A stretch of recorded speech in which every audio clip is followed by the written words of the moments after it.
You get to a point where the way to have the biggest impact as CEO is to put the best team on the field, ensure they're all working together the right way, and ensure that they're all aligned and moving in the same direction. And culture is probably the biggest part of that. Survey those who have left and survey those who are still there, because chances are they know why their coworkers left. Well, like a strategy or a process for falling in love or developing deep faith in things unseen, teaching trust is just as slippery.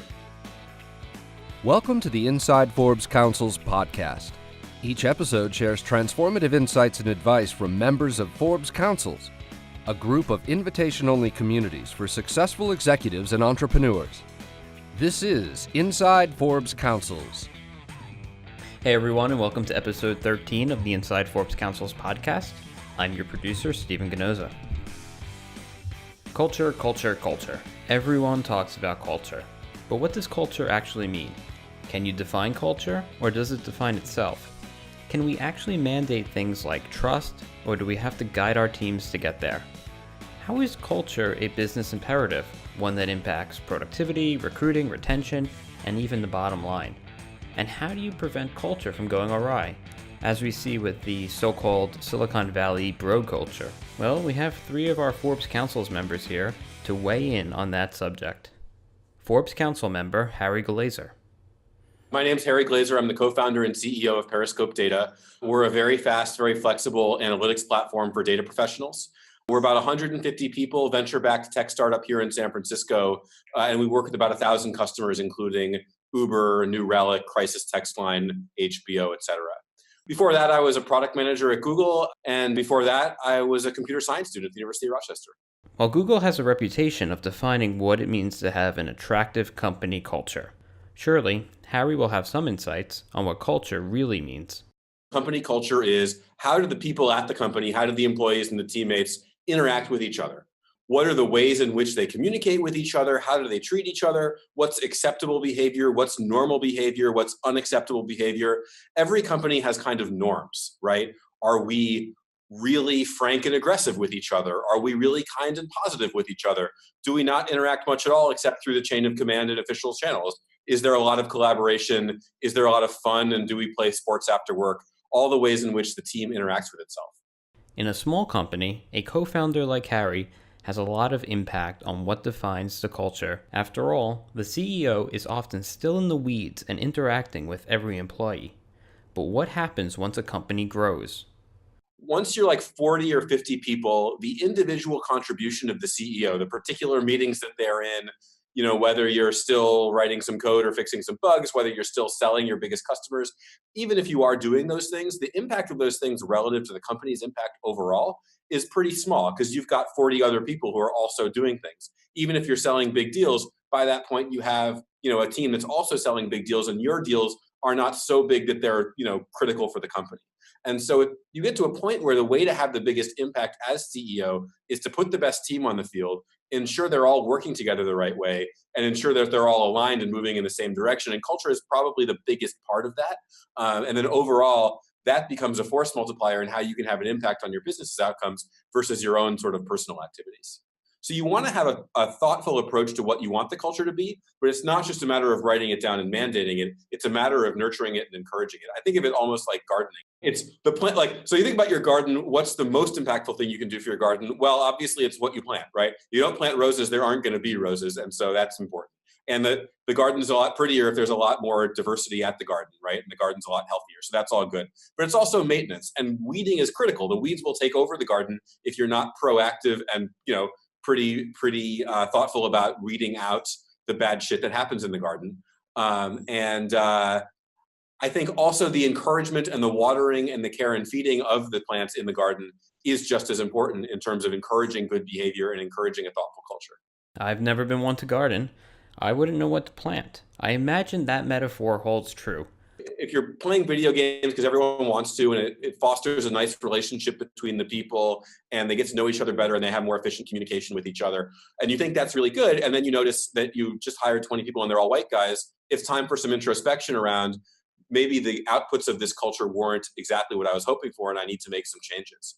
And so, that will look like, okay, maybe video games are only appealing to a certain subset of the population, and we need to be careful about who we're appealing to. The same can be said of drinking at the office or drinking after the office. Now, these things aren't bad by themselves. You want to be careful about how much you emphasize them. And what else do you emphasize? Are there also yoga classes in the office? Are there, when we're all getting around to toast a big customer, are there non-alcoholic options, and are members of the executive team, definitely using the non-alcoholic options in order to make them more culturally acceptable to everyone else at the company? All of that stuff factors into it. But the stereotypical startup environment is all about the ping pong and beer. I mean, you can probably tell I'm not a huge fan of the ping pong or the beer tap. I think that they're fine in moderation, but they cannot be you cannot substitute that for culture, or you're going to get this very tech bro monoculture that's been talked about a lot in the Valley right now. What happens, though, if you define the culture and there's a mistake? Can you course correct from a bro monoculture? I think if you find yourself with a culture like that and you find that you need to change it, it's not the end of the world. It just is harder. And it needs to be more intentional at that point in time. And I would be direct with the team. And so I would, both in one-on-ones and in all-hands situations, talk about how you want to move the culture and why. And you can talk both about the moral reasons, and you can also talk about the business outcome reasons. There are a lot of studies that show now, the research is pretty conclusive, that diverse teams perform better. You can also talk about how you are not getting access to whole pools of talent because you don't have a strong enough culture for it. And if you can talk about that openly with the team and talk about the behaviors that maybe previously were encouraged and now will not be encouraged, that can go a long way. You should also be prepared to lose some people. There are people that prefer the alcoholic culture or the video game culture. And if you need to make a change, then you may need to accept that you're going to lose some of those folks. But can you really design a culture where everybody feels comfortable? No culture is perfect for everyone. And so just like I'm going to come in and tell you that we're slipping the roadmap, you could say I could come in and tell you that I think we have a problem with the culture. Maybe it's, the culture isn't high performance enough. Maybe it's the culture is excluding certain groups of people. Maybe it's the culture has made somebody feel a certain way. That's going to happen. No matter how much you think you've done a good job on culture, no matter how much you think I'm really thoughtful about it and it's perfect, at some point, someone's going to come into you and say, Sally was a total jerk to Jimmy and it's a cultural problem. And if we don't correct it, or maybe we already have this cultural problem of people being jerks to each other. And you got to be open to that and then just take the course corrections that are necessary. How can you determine if someone just doesn't fit into your culture or if the culture is toxic? I think open hostility between people and between teams is generally a flag. Healthy tension is good. I've also seen cultures that are too nice and nobody tells each other the truth and the company underperforms. And you don't want that either, right? But I think if there's open hostility, teams go to war with each other, people won't talk to each other, that's a flag because you have communication that needs to happen at the company that's not happening. I think negativity, so like I said, some directness is good, but bitterness or negativity towards the company itself, companies where everybody goes to the bar after work and complains about the company or complains about the company's prospects or complains about the company's management, that's a sign of people who are probably, when they're at work, if they're feeling that way, they're not doing their best work. What gets measured gets managed. So how can culture be measured? In terms of quantifiable stuff, I would also look for companies' Glassdoor ratings, companies' Comparably ratings.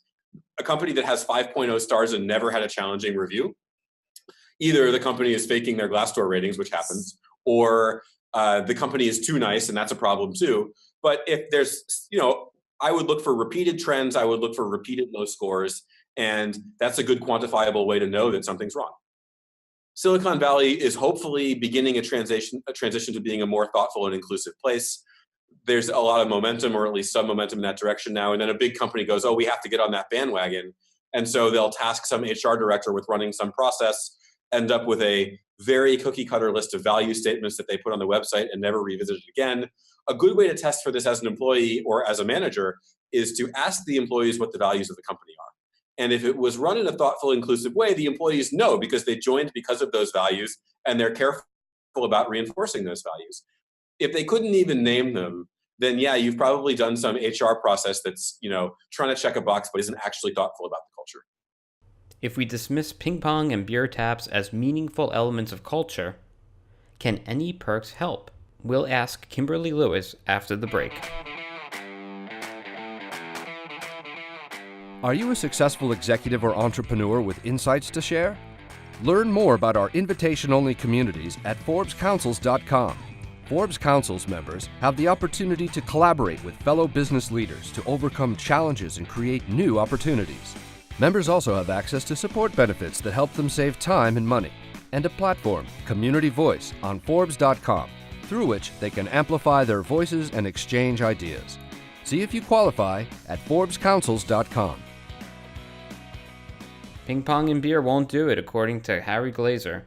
Things like that could even hurt your business long term by attracting only a small subset of talent that truly craves that environment.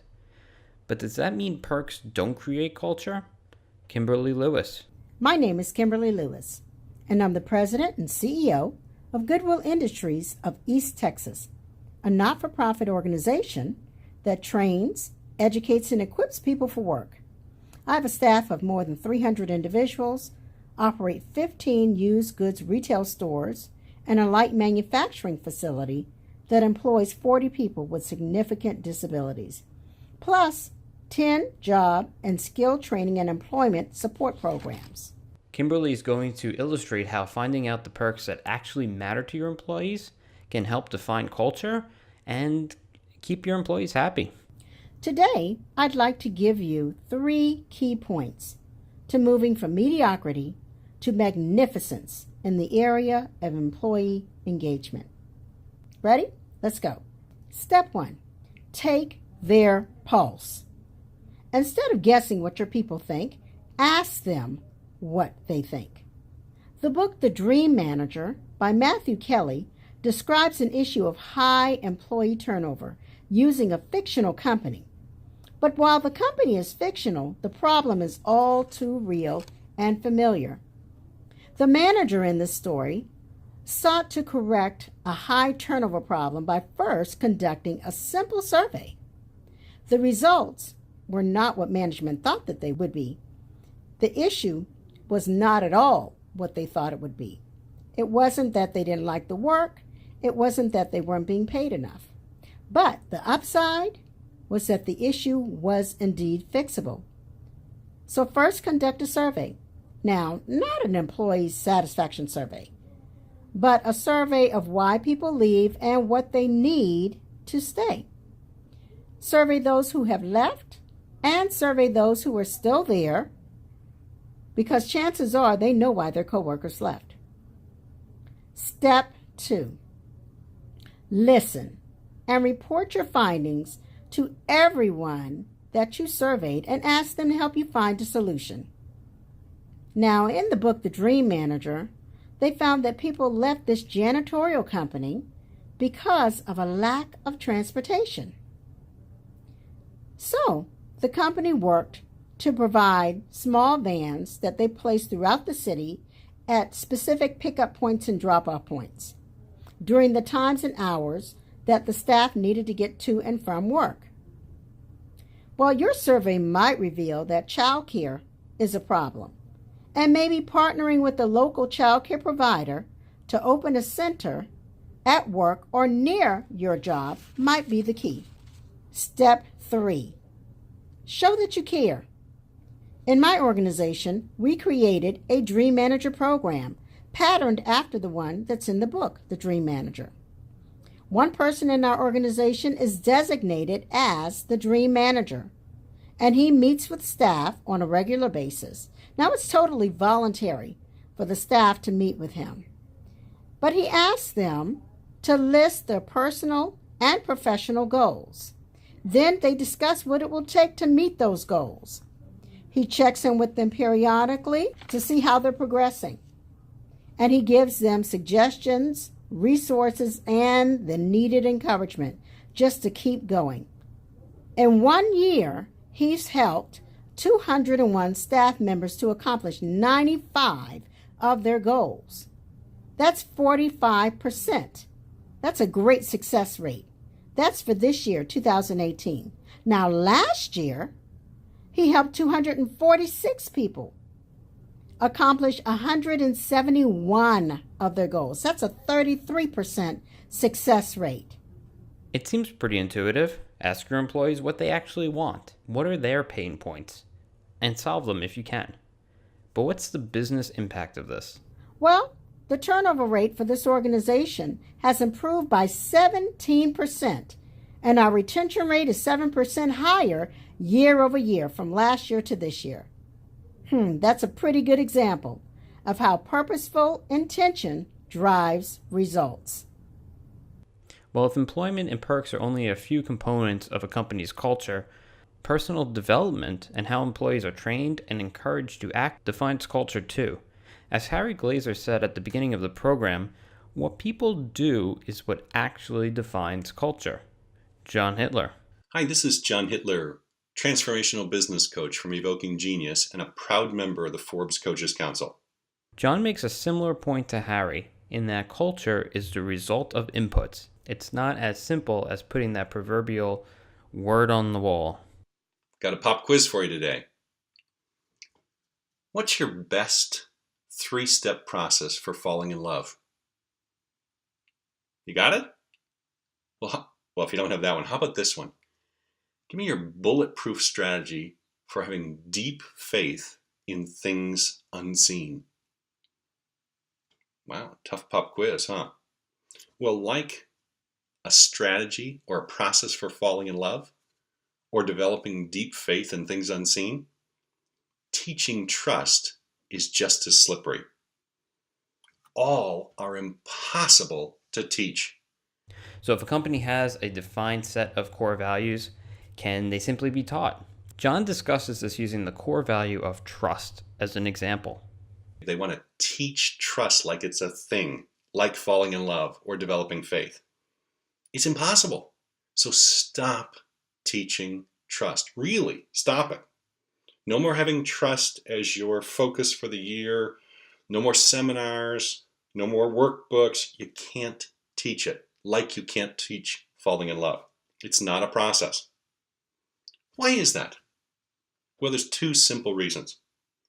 First is, trust is an outcome.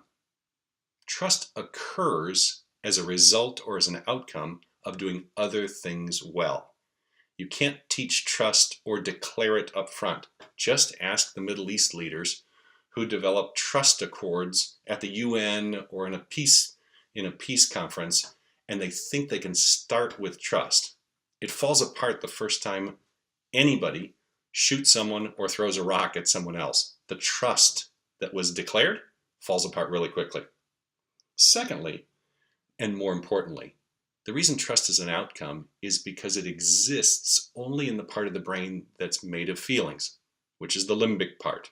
The neocortex is our thinking part, the logical part. The limbic brain is where trust exists. And the limbic brain has no logic, nor does it have language, but it has a deep sense of perception. So if we're not sure that we feel right, we will not trust. And so we're trying to teach it in the neocortex, even though it exists in the limbic brain. Here's an example. According to the U.S. Parachuting Association, 21 parachute divers out of 3 million jumps died last year. That's 0.00007%. Minuscule amount. 3 times as many people die in car crashes. And yet we don't think twice about trusting our ability to get into a car. And yet most people will say, there's no way I'm jumping out of an airplane. You get 2 parachutes, not 1. So the odds of that are much more logical to take on that risk than it is to get into a car. And yet every day people don't trust parachuting and they do getting into a car. It's not logical. Our brain says, I ain't getting into a plane. No way. Does it matter that it's illogical? Nope. Because the limbic brain doesn't deal with logic or language. Trust is a feeling, and feelings are illogical. So, how do you instill trust? That's the $1 million question. It's simple. If trust is an outcome of doing other things well, what do we need to do well? Here's the key. teach and instill safety and safe practices. Really? That's it? Safety? When we feel safe, we trust. Think of a little kid. They're scared of the dark, or they think there's a monster under the bed when they're going to sleep. There's no logic at all in that, and yet they don't feel safe. So you teach them safe practices. How do you teach a 4-year-old to go to sleep when they're nervous about a monster under the bed? Well, you get them their favorite stuffed animal, you come in and tuck them in, you might even lie next to them for a half hour, and they'll feel safe enough to fall asleep. But remember, trust is an outcome. So we teach and install safe practice. Simple and actually quite easy. When the world feels safe, the world trusts. When you feel safe, you do too. Simply put, trust cannot be mandated as part of a culture. But what specific actions can leaders take to create trust within a culture? Let's say you're the team leader, maybe the organizational leader. How about these? Always praise in public. Always. It's safe to do that. There's never a downside for praising in public. Always criticize in private. Safe. It's much safer. It's not embarrassing anyone.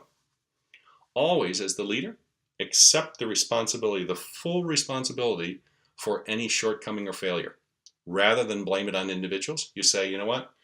My team and myself as the leader we fell short. That's on me. I'm the team leader and I fell short as your team leader. It's safe. People feel safe working for you when you cover them. Always share the success of any team win with the entire team, even if the whole team didn't develop it. Praise, encourage, and share success in public, very safe. Well, I'm guessing you could add several more safe practices to your organization as well. Feel free to do that. Falling in love? Do you have a process for that? I bet not. Creating trust? Now you do. Just teach safe practices instead. So culture is not an input that you make in your business. Culture is an output, and like falling in love, there's no formula per se. Leaders need to plant the seeds of culture and be deliberate about which seeds get planted. Leaders also need to listen to employee feedback and find out their true pain points and address those to create a better work environment. And you can't mandate culture, you need to lead your people there. I want to thank Harry Glaser, Kimberly Lewis, and John Hittler for their time today. We'll see you on the next episode. This has been Inside Forbes Councils. Please be sure to subscribe to us on iTunes, Spotify, or wherever you get your podcasts. If you're a member of the Forbes Councils and would like to participate in our podcast series, please email your member concierge. If you're interested in joining a Forbes Council, learn more at forbescouncils.com.